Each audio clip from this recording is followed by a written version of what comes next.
Hello, Abraham. Hi, Harvey. How are you doing? I'm doing very well, thank you. We're both in Liverpool. Yes. So I want to ask you how Liverpool is treating you. Well, Liverpool is a lovely place to be. Very friendly people. I think the song that Liverpool FC, their signature song, "You'll Never Walk Alone," summarizes it all. Really, as soon as you arrive in Liverpool, you know you're not alone because you encounter humanity. Very friendly humanity, I have to say, having lived in other parts of Britain, and and also having attested that it's for my family, not just me, a foreigner, a Kenyan African in Britain, but also my family, who comes from south of London. My wife, she has found Liverpool to be very a friendly place compared to other places she's lived, studied, worked in the UK. So yeah, Liverpool has been good to us in terms of school for our children, in terms of our own church. It's a Christian fellowship. It's a house church that was born out of the 1960s house church movement. So, and that's actually where the school began for our children. It's a Christian school. Sure. And we are very glad and delighted to be part of that fellowship. And that's made Liverpool more home to us. Even in a time like this, time of this pandemic and lockdown, we feel surrounded with caring people, friends who are always on standby to find out how you're doing, find out if you needed anything, but also asking you in what way do you think you could be of help. So we've not been on the receiving end only. We've also looked after other people, particularly older folk. One of our neighbors, Joyce, in her 85th year, well, we've had the privilege of being her shopper, her chauffeur when we could take her out. And that's made Liverpool more homely. You feel you have a brother, you have a sister, you have a grandmother, a grandfather, a real family in that sense, away from home. Awesome. And for people watching this, how long have you been in Liverpool? And where did you come from to get to Liverpool?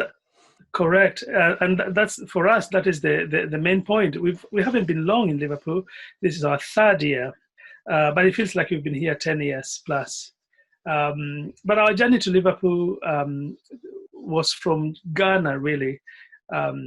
Even though I'm not from Ghana, I'm from Kenya. I should have said that. We lived and worked in Ghana for 12 years together with my wife. Sure. We were based at the Akrofi-Christaller Institute, which is in Akropong, 1 hour away from Accra, kind of northwest. And we were both research fellows there. And prior to that, we were full-time students. That's where we did our master's degree, MTH in African Christianity. And then I went on to do my PhD. And my wife also started off her PhD there, but she's taking a break because of the disruption of movement. So we were based there as full-time staff. I taught full-time as a lecturer, research fellow. My wife, Claire, also taught part-time research fellow. And we were involved in life there, both academic life, church life, and school life for children, all that. So we returned to Britain in 2017.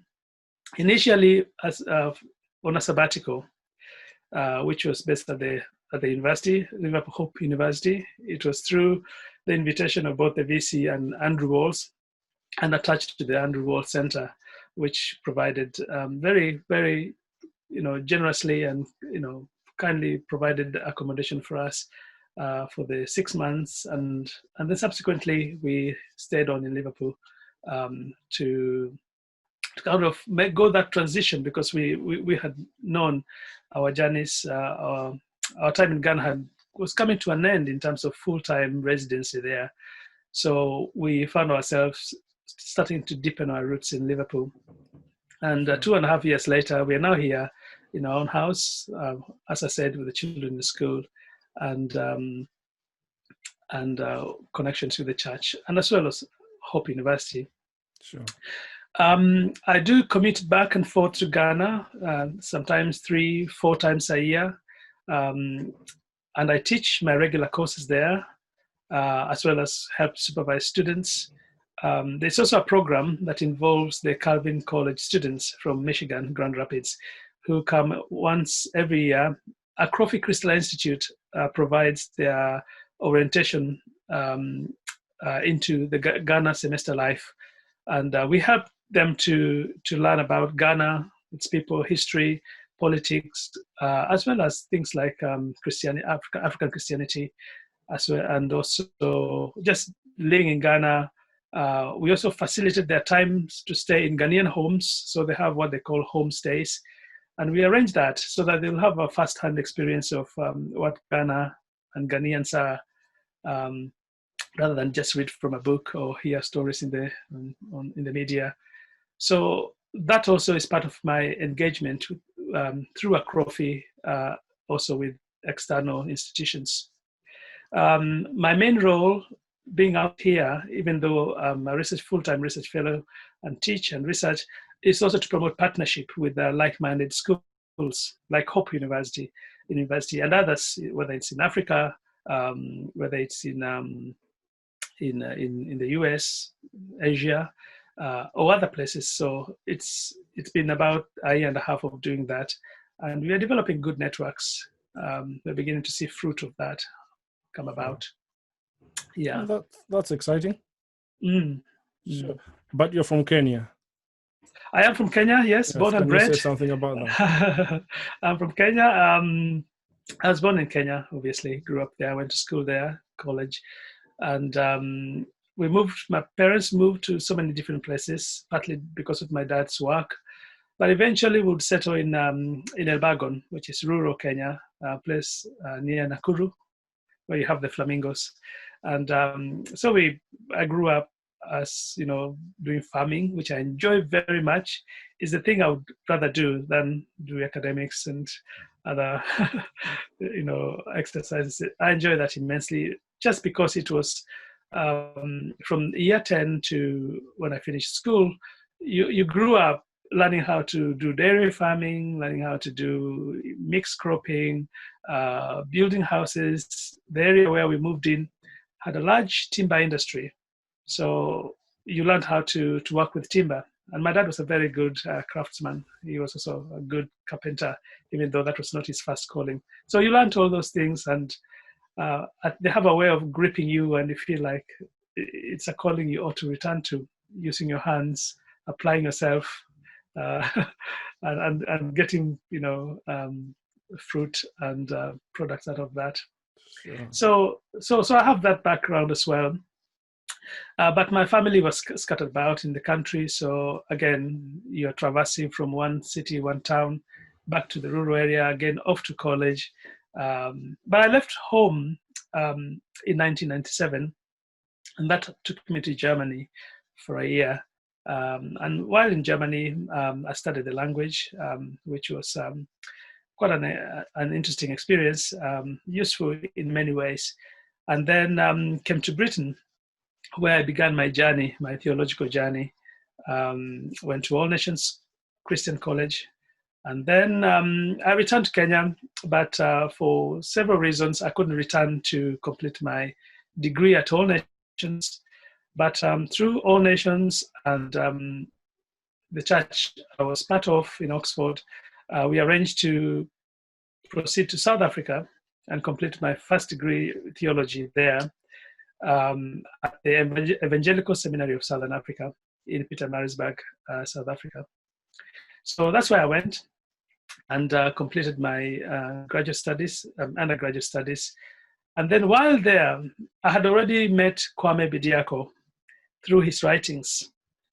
And I was fascinated by the whole question or theme of African Christianity or African theology. And I felt, having started my theological journey in the West, I felt I was able to understand what theology was by considering African theology and taking that approach.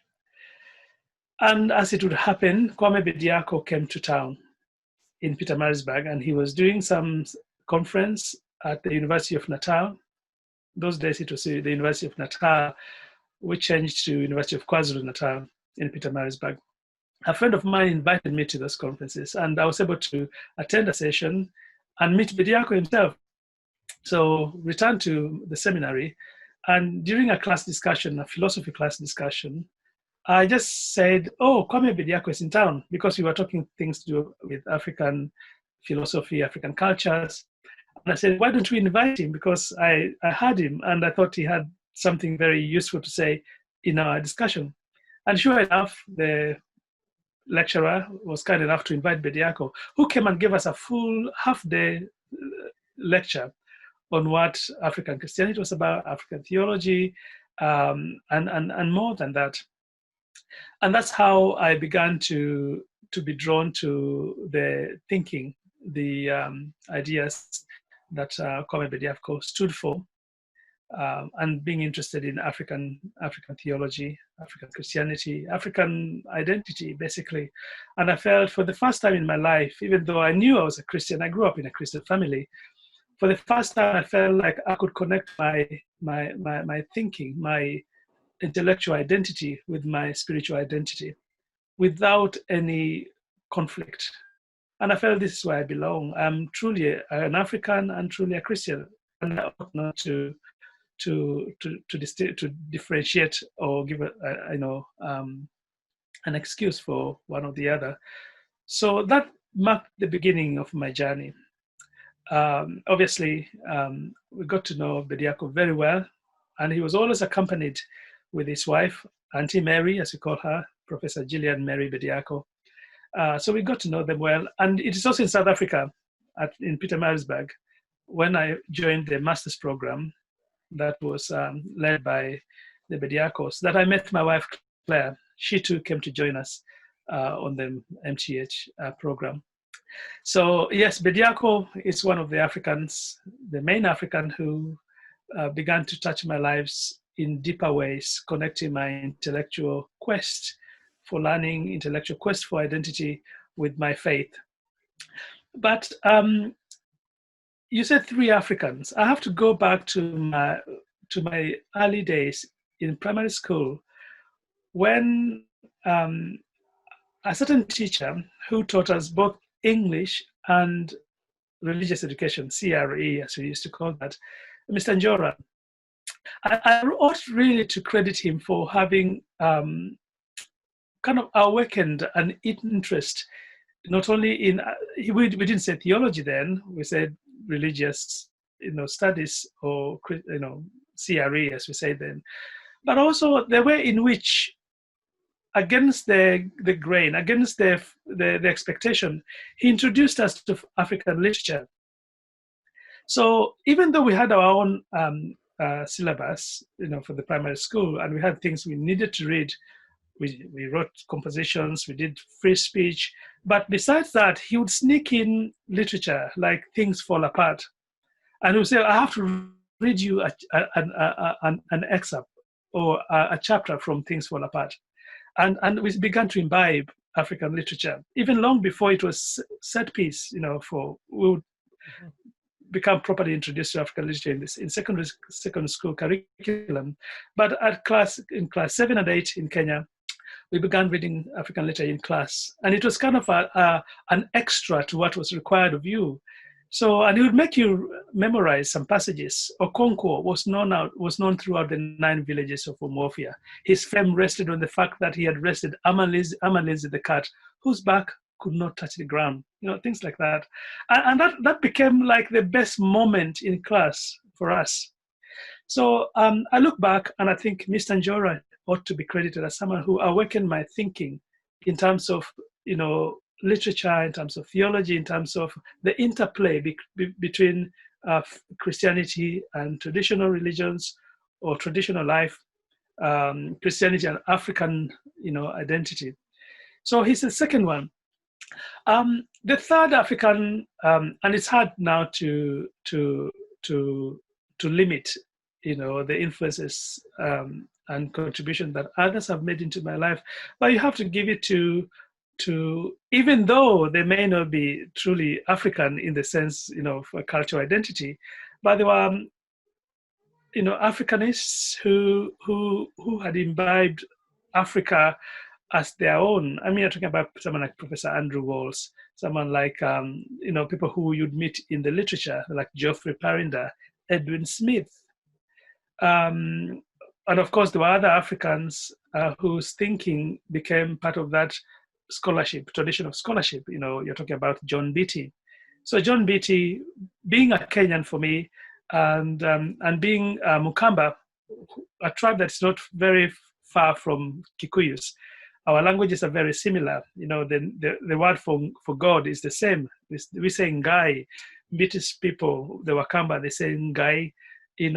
So when I read Beattie, for me, was really like going back home, where other students were struggling with Beattie's ideas of time, concept of the past, Zamani, and the concept of God. I felt he was talking about my own people, even though he wrote as of course, first and foremost as a Mukamba, sure, but also as an African. So Beattie, you have to credit Beattie for starting very early on and giving us not only the theological tools, but also the audacity to think you could do original thinking as an African. You could speak of yourself as an African and a Christian without an apology.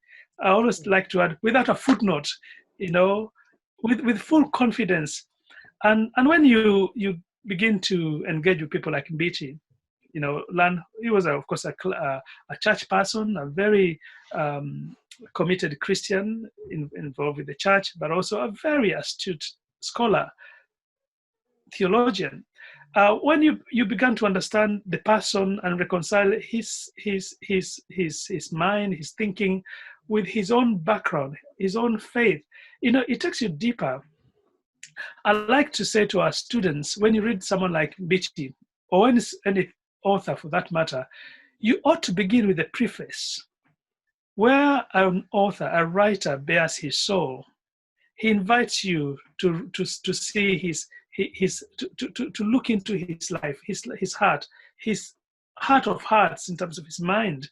And so you pick a book like Beattie's Concepts of God in Africa, and you read the preface, and he tells you how this book has come about. It's involved surveys, research among African people. Students have been involved. There's been a lot of traveling.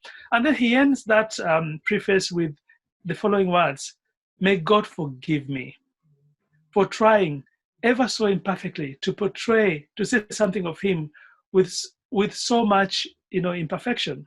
I'm paraphrasing what he says. So he ends his preface by asking God to forgive him, having that sense of awe and reverence for God, and knowing that his intellectual output is not sufficient. It's not enough to speak of who God is. So what he's done is just an attempt, a lisping, as he said, it's just a child talk, basically, during theology about God, the Father. So, and then, that you reconcile that with what Bediako would define theology as. Theology is an attempt to say something about God in the belief that God has said something about himself. Also to say something about God's dealing with the universe in the belief that God has revealed something of his dealings and purposes to us. So you see, this definition brings you very close, not only to your own cultural identity, but also to your faith. So it's a theology that does not destroy your faith in God. In fact, it enhances it, deepens it, challenges it to be more rational, more intellectually articulate, more relevant in your own life. And it connects with earlier theologians. Of course, Augustine, I ought to say Augustine, because even though I'm not a deep scholar of Augustine, but, I've read Augustine, and he helps us, he gives us a certain confidence, an unusual confidence, a confidence that you cannot master no matter what classroom you go to, whether it's in the West, whether you do a master's degree or a PhD degree, of knowing that as an African, you can talk about God. you can engage intellectually, you can engage in a deep way, but not just for Africans, but for the rest of the world.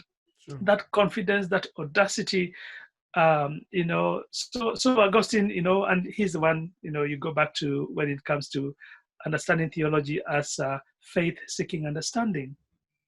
Subsequent theologian, whether it's Anselm, Canterbury and others, whether it is more recent people like Daniel Migliore, whose book is the same title, Faith-Seeking Understanding, or people like the Jesuit priest, Agbonkian Mege Roberto, who would use the same thinking, even in writing about, for example, in his book, Theology Rooted in African Thought, he advances that definition of theology by saying, yes, theology is faith-seeking understanding, but for an African, theology is faith-seeking understanding, faith, hope, and faith, hope, and the three that remains: hope, faith, and faith. The three. So you feel you're in good company. This is a company of godly men. It's a company of very learned people who are as learned as they've acquired the highest kind of learning. And it's not just in religious studies. These are people who have learned literature, philosophy, history, the kind of learning that Augustine would have acquired in his time, those many centuries ago. Sure. So you feel very safe, very much at home, and you begin to trust yourself. You begin to think, me too, I can do, like Luke, the Gentile. Luke is not a Jew. He has no business giving us accounts of the early church, sure. But he has spent his time with very good people, very good. He's learned a lot. He's accompanied Paul. He's inquired for himself. Now he can say, me too. Most excellent Theophilus, I can give you this account. He gave us Luke. I can give you this second account. Sure. The Acts of the Apostles. So I think we thank God for these African theologians, sure. Who. And others, we can't just say African theologians. They too were students of others. Sure. Kwame Bediako was a student of Andrew Walls. That's right. A Scotsman. So Bolaji Idowu was a student of Geoffrey Parinder. An Englishman. British man who didn't even begin as a scholar. So we have to be indebted deeply to these people, and give them credit for the way they have, it's like the plantain that dies, and gives life to the new plant. The new plantain arise in the sucker, the offshoot. Yes, sure. So we have to give them credit and thank God, praise God for their lives and their works. Sure. Thank you so much for that. I'll call it introduction to this conversation. Sure. But it's quite rich in that, you've not just mentioned 3 African theologians. Mm-hmm. You've mentioned quite a few, and you've put the conversation together to make mm-hmm. one solid discourse. Right. So really appreciate that. Mm. Let's talk about your doctoral work for now. Right. Mm-hmm. When did you do it? Where did you do it? And what was it on? Yeah, so I submitted my doctoral work to Akrofi-Christaller Institute. It's Akrofi-Christaller Institute of Theology, Mission and Culture. And that was in May 2015. That's a journey that had begun in South Africa, as I said, where I met Professor Bediako. Again, I have to go back to that class in South Africa at the University of Natal, which became University of KwaZulu-Natal. And we are in a class one day, and Kwame Bediako asks us to read Hebrews chapter 11. So we read, in the past, God spoke to our fathers through, and in these last days, he has spoken to us through his Son. And then he pauses. And Bediako could speak with a very booming baritone voice, in class. It echoes down the class. And this time he lowers his voice and he says to us, "What is going on here? What is going on here?" So, and it's a small class. We're about 8 or 9 in class. So he goes around the class and he said, "What do you think is going on here?" And each one of us, we say, "Oh, this is Hebrew history." And we give our take. And he keeps going. He goes back to the first part. So, "No, what do you think? What is going on here?" And then at one point we think, "Oh, really? We don't know what he's looking for. Sir, we don't know what you're talking about. Help us." And then at that point, I remember in the course of that preceding week, he had mentioned a word, a term that I had found interesting, and I had kind of made a mental note. I didn't know what it meant. So I thought, okay, you're pulling our legs, you're trying to expose our ignorance. I will give it back to you as you've given it to us. So I shot up my hand and said, "Sam, is it transcendence?" And he walked back to the front, and then with the deepest voice, deep resounding voice, the voice that kind of, like the roar of a lion that vibrates things, he repeated that word 3 times. He said, "Transcendence, transcendence, transcendence." So another point, I thought, "What are you talking about, man? Tell us." So anyway, he went ahead to explain to us that what is going on here is the way a Jewish person would understand his identity. His identity was interlinked not only with his life and surrounding, his small family, but with his ancestors, with spirit world, with the immediate environment, but also the past environment, their own history, their own eschatological vision, their own perception of salvation, their notions of hope for the future. Their whole life was interwoven, and the word that was helpful to describe what was going on in Hebrews 11, he gave it to us, was transcendence. Now I began to think about that word in deeper ways, and it's one of those moments that kind of grips you.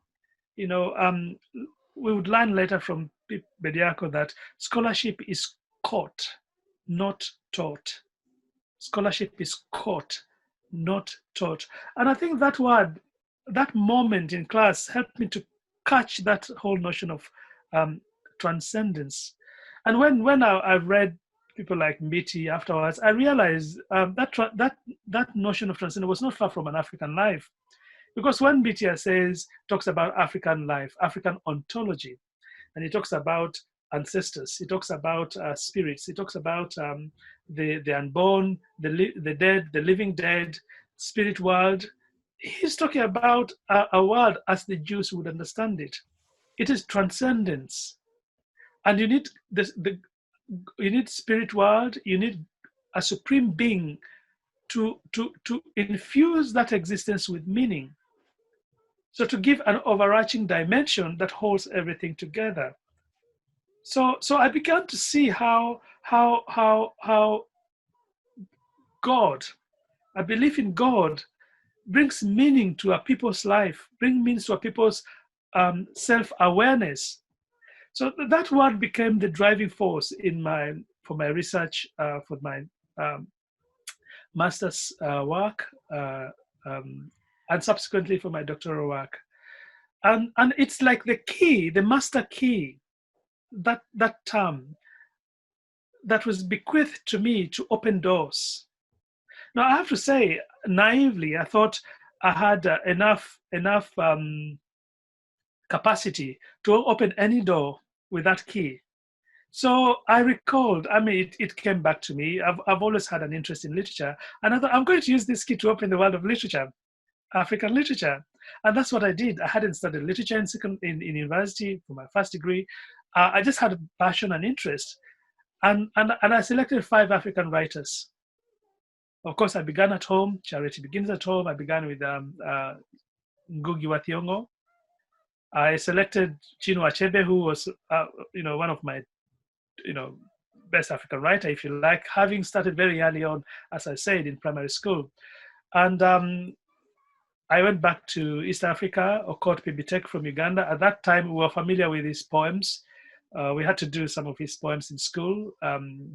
So poems like Song of Lawino, it was very familiar. And then writers like Okot Pibitek, and finally I settled on Wole Soyinka, because I began to read his works, and I thought, he's the first Black African Nobel laureate. I ought to understand him. He really has to be understood and engaged with.